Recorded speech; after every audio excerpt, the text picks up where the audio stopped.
আমরা মনে করি বাংলাদেশ নিয়ে যত পরাশক্তি হোক না কেন, আধিপত্যবাদী গোষ্ঠী হোক না কেন, কারোই কিন্তু কোনো ষড়যন্ত্র আলটিমেটলি কাজে আসবে না।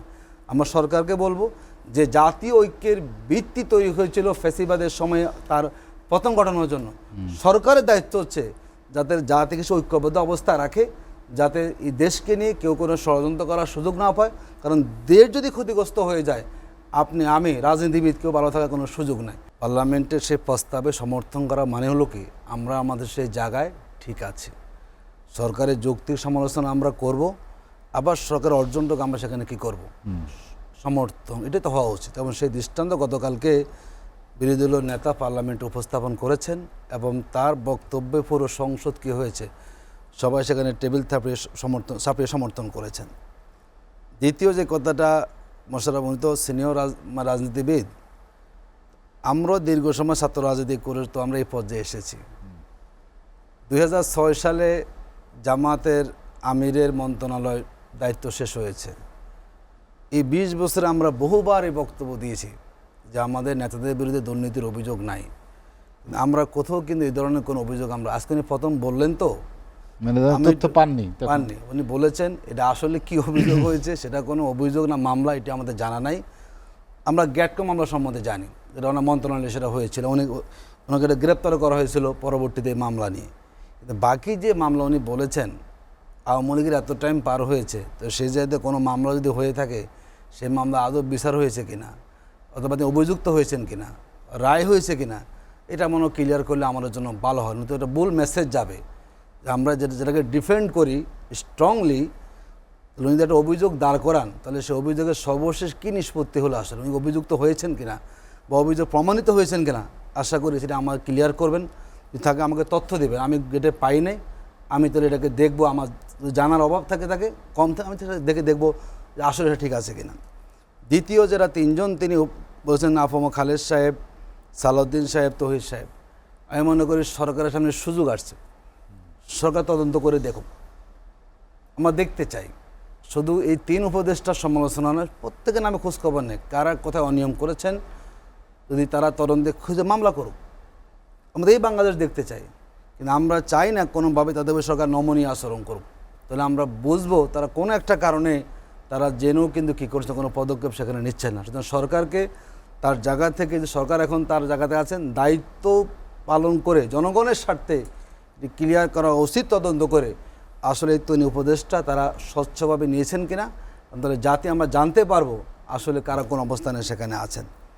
দ্বিতীয় দেখুন, বাংলাদেশের নানা জায়গাতে ইতিহাস দেখলাম যে সম্ভবত গোপালগঞ্জ হয়েছে, এটি নিয়ে আসলে আমি মনে করি সরকারকে এটি তদন্ত করা উচিত। এটি বাংলাদেশের কেন উঠেছে, এখন বাংলাদেশের বহু দলের সাপোর্টার আছে, নানা দল, বিভিন্ন দলে তারা সেখানে কি করছেন, ব্যানার ঝুলাচ্ছেন। এর মধ্যে হঠাৎ করে ব্যতিক্রম ঘটনা কেন ঘটলো, মনে করি এটি আমাদের জায়গা থেকে মন্তব্যের আগে সরকার খুঁজে বের করুক এই বিষয়ে অন্য কোনো উদ্দেশ্য লুকায়িত আছে কি না, মানে সরকার করুক। যেহেতু বাংলাদেশে এটি আমাদের নিয়মতান্ত্রিক কোনো সিস্টেমে না, অনেক সময় নানা উদ্দেশ্যে এগুলো করা হয়ে থাকে, আদৌ অন্য কোনো এই ধরনের কর্মকাণ্ড ইসলামপন্থী রাজনীতি বা ইসলামপন্থাদের, দেখুন আমরা মনে করি ইসলাম একটা নিয়মতান্ত্রিক পন্থা, বাধা প্রতিবন্ধকতা সৃষ্টি করবে। দেখুন জামাত ইসলামী, আমরা মাঝখানে একসময় বাংলাদেশে আইএস আসছিল, যে ইসলামী স্টেট, হিজবুত তাহরির নিয়ে কথা আসছে। আমরা মনে করি জামাত ইসলামী বাংলাদেশে নিয়মতান্ত্রিক পন্থায়, গণতান্ত্রিক পদ্ধতিতে মানুষের সমর্থন নিয়েই আমরা রাষ্ট্র পরিচালনা করতে চাই।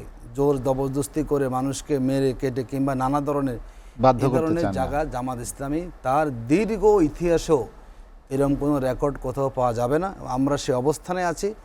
জনগণ যদি পরিবর্তন না চায়, জনগণ যদি আমাদেরকে গ্রহণ না করে, জনগণ যদি রাষ্ট্রের একটা কল্যাণ রাষ্ট্র দেখতে না চায়, সেখানে মানুষকে জিম্মি করে সেই দায়িত্ব, এটা আল্লাহ রাসূলের সুন্নাহ না, এটাকে ইসলামও সমর্থন করে না। জামাত ইসলামী এই কাজের সাথে ইতিপূর্বে কখনো সম্পৃক্ত নয়, এখনও নেই, ভবিষ্যতে এই ধরনের কোনো কাজের সাথে আমাদের সম্পৃক্ত থাকার কোনো সুযোগ নাই, এটা আমরা মনে করছি। সরকারের দায়িত্ব সরকার খুঁজে বের করুক। একটি বিষয় কিন্তু পরিষ্কার হওয়া উচিত, কারা এই পতাকা উত্তোলন করলো, কেনই বা করলো। দেখুন আমি বলি, এই সময় বা কেন করা হলো। দেখুন বিগত আওয়ামী লীগের আমলে আপনি জানেন যে অত্যন্ত পরিকল্পিতভাবে বিরোধী দল কিংবা ইসলামপন্থীদেরকে দমন করার জন্য তাদের বিরুদ্ধে ক্র্যাকডাউন পরিচালনা করার জন্য নানা ধরনের জঙ্গি খেলা হয়েছিল। জানেন, বহু ঘটনা ঘটেছে। তো এখন বাংলাদেশের জঙ্গি নাই কেন বলেন তো? প্রতিদিন সমূহ বাড়িতে জঙ্গির আশ্রয়খানা হয়েছে, মানুষকে ধরে নিয়ে তাকে একটা মানে বিভিন্ন ধরনের আটক রেখে উনি জঙ্গি। তার মানে ওই সময় যে জঙ্গি কার্ড খেলা হয়েছিল ওর ভিতরে রাজনীতি ছিল, যাতে অপোজিশন কোনো অবস্থা তৈরি করতে না পারে, জনগণের দৃষ্টিকে অলওয়েজ ভিন্ন দিকে নিয়ে যাওয়া। মনে আছে কিনা বাসা বাড়িতে ঠিকানা লেখা থাকতো, কে কোথায় আসতেছেন। আমার দেশে আমি থাকবো, সেখানে আমরা কি কোথায় আসলাম, আগে কোন বাসায় ছিলেন, কোন ভাড়াটিয়া ছিলেন, কে সন্দেহভাজন ব্যক্তি, কার দাড়ি ছোট, কে ব্যাগ নিয়ে ঘুরে, কার বাসায় কোনো মানে পানির স্থান নেই। মানে একটা মানুষের মধ্যে আতঙ্কিত পরিবেশ তৈরি করেছিল, মানে একটা গায়েবী অভিযোগ দিয়েছিল এবং আমাদের বাংলাদেশের সুনাম সুখ্যাতি নষ্ট করেছিল। তখন এটা আমার কাছে মনে হয়েছে তখন এটাকে একটা রাজনৈতিক এজেন্ডা বানিয়ে বাংলাদেশকে বিশ্বের বুকে, যেখানে একটা মানে সেই তৎপরতা এখন অব্যাহত আছে। আমরা মনে করি সরকার এখন আছেন, যদি এখন গোয়েন্দা সরকার আন্তরিক থাকেন, তারা এটা খুঁজে বের করবেন কারো কোনো গোপন দূরভিসন্ধি আছে কি না এর পিছনে। আমরা সেটা সরকারের দায়িত্ব খুঁজে বের করা, কারণ নতুবা এটা আলোচনা বহু ডালপালা বিস্তৃত হবে এবং কম সময় সরকার বলুক যে আসলে এর পিছনে ভিন্ন কোনো উদ্দেশ্য এখানে আছে কিনা। যে 2014 সালের 16 জুন শিবির নেতা রাসেল তিনি গিয়েছিলেন, তিনি ফাইন্যান্স অ্যান্ড ব্যাংকিং বিভাগের স্টুডেন্ট ছিলেন রাজশাহী বিশ্ববিদ্যালয়ের। তাকে পুরো পা কেটে তার গোড়ালি বিচ্ছিন্ন করে ফেলা হয়েছিল। 2017 সালে তিনি পরে শিবিরের কেন্দ্র সভাপতি ইঞ্জিনিয়ার সিরাজুল ইসলাম, বুয়েটের শিক্ষার্থী, তিনি মাস্টার্সের জমা দিতে গিয়েছেন, থিসিস জমা দিতে গিয়েছেন, তার 2 পা তাকে ভেঙে ফেলা হয়েছে। মুমূর্ষু অবস্থা তাকে সেখানে পুরো অ্যারেস্ট করে নিয়ে গিয়েছিল পরীক্ষা দিতে যাওয়ার কারণে। তো যেখানে বিগত সময়ে ফ্যাসিবাদের আমলে হাজার হাজার শিবিরের হয়েছে, ছাত্রদলের হয়েছে, শিক্ষা জীবন শেষ হয়ে গিয়েছে, বিশ্ববিদ্যালয়ে ভর্তি বাতিল করে দিয়েছে। তার মানে এই ধরনের অমানবিক কার্যক্রম দৃষ্টান্ত কিন্তু আওয়ামী লীগ দেখিয়েছিল।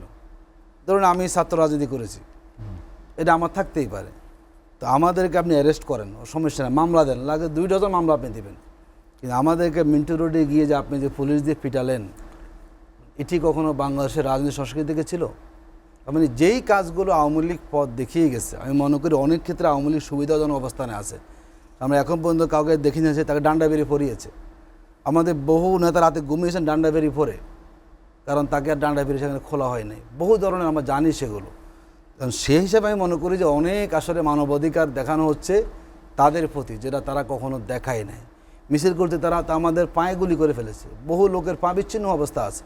সুতরাং সেই জায়গায় তারা এত তাড়াতাড়ি মানবিকতার আশা করতে পারেন, যেখানে হাজার হাজার শিক্ষার্থী সেখানে এখনও আহত অবস্থা আছেন।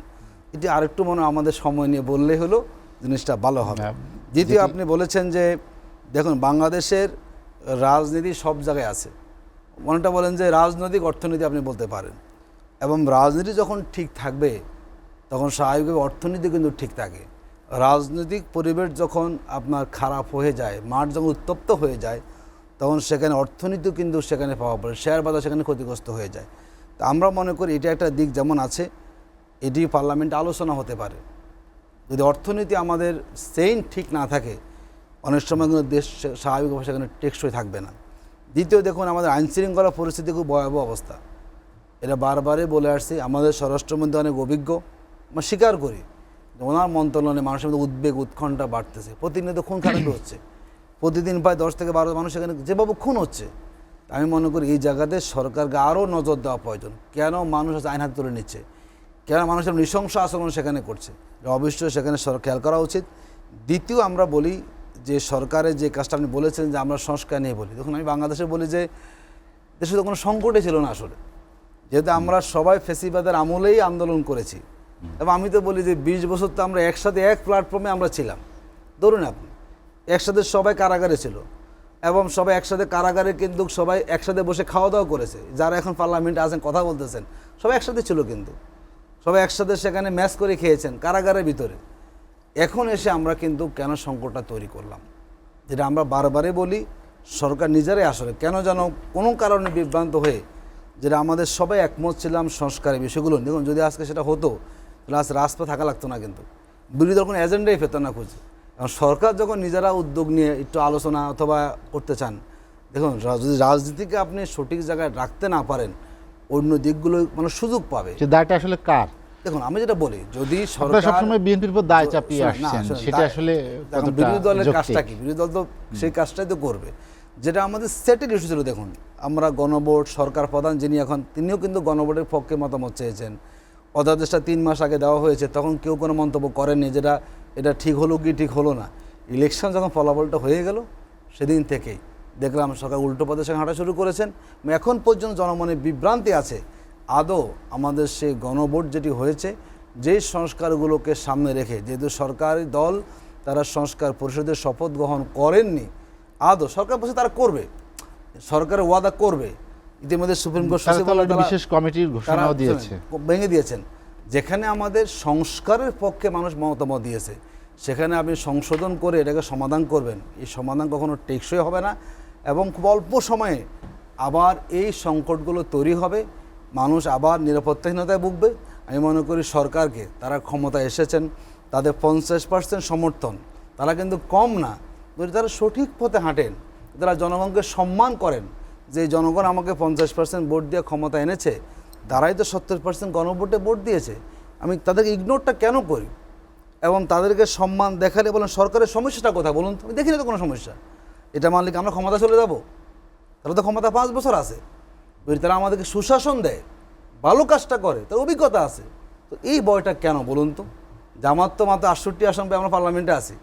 যদি সরকারের তার উদ্দেশ্যটা মহৎ থাকে, ওনার সব মেনে নেন যে আমরা মনের দিক থেকে আমরা আসলে ভালো কাজে আমরা করতে চাই। যদি আমি ভালো কাজটা করতেই চান, তাহলে সংস্কারটা মেনে করলে অসুবিধাটা কোথায়? কেন আপনি আমাদেরকে বল আমাদের কোর্টে দিয়েছেন? কারণ আপনি বল ঠেলে দেবেন আমার কোর্টে, আমি খেলবো না? আমি খেলবো তো সেখানে। আমরা সেই কাজটাই করছি, বিএনপি তো সংস্কার আমরা চায়। জনমত তৈরি করছি এবং এই 70% মানুষের আমরা কথা বলছি। এই 70% মানুষের যে ম্যান্ডেট তারা দিয়েছে, যে পরিবর্তনের পক্ষে, সংস্কারের পক্ষে, রাষ্ট্র কাঠামোকে সংস্কার করার জন্য, যাতে করে রাষ্ট্রটা আমাদের একটা মানে ব্যালেন্স থাকে, ক্ষমতা ভারসাম্য থাকে, যদি আপনি সেটা করতে চান, আমি মনে করি যদি করতে, আপনি কেন করতে চান না? আপনি আপনার মতো করে কেন করবেন? কেন সংকটটাকে আমি জিয়ে রাখছেন? আমরা মনে করি বাংলাদেশে বহুবিধ ষড়যন্ত্র হচ্ছে, আমাদের সীমান্তে পুশিন হচ্ছে, রেগুলার পায়ে বর্ডার কিলিং হচ্ছে। এবং আমরা দেখলাম এখন বাংলাদেশে একজন হাই কমিশনার এসেছেন, তিনি মন্ত্রী মর্যাদায় এসেছেন এবং তিনি এসে বলেন যে 160 কোটি মানুষ এক হইতে চাই। এই যে বহুবিধ আন্তর্জাতিক ষড়যন্ত্র কিন্তু আমরা পড়ে যাচ্ছি পাই। যদি আমাদের জাতীয় ঐক্য থাকে, যদি আমরা সব এক থাকতে পারি, আমরা মনে করি বাংলাদেশ নিয়ে যত পরাশক্তি হোক না কেন, আধিপত্যবাদী গোষ্ঠী হোক না কেন, কারোই কিন্তু কোনো ষড়যন্ত্র আলটিমেটলি কাজে আসবে না। আমরা সরকারকে বলবো যে জাতীয় ঐক্যের ভিত্তি তৈরি হয়েছিল ফ্যাসিবাদের সময়ে তার পতন ঘটানোর জন্য। সরকারের দায়িত্ব হচ্ছে যাতে জাতিকে সে ঐক্যবদ্ধ অবস্থায় রাখে, যাতে এই দেশকে নিয়ে কেউ কোনো ষড়যন্ত্র করার সুযোগ না পায়। কারণ দেশ যদি ক্ষতিগ্রস্ত হয়ে যায়, আপনি আমি রাজনীতিবিদ কেউ ভালো থাকার কোনো সুযোগ নাই।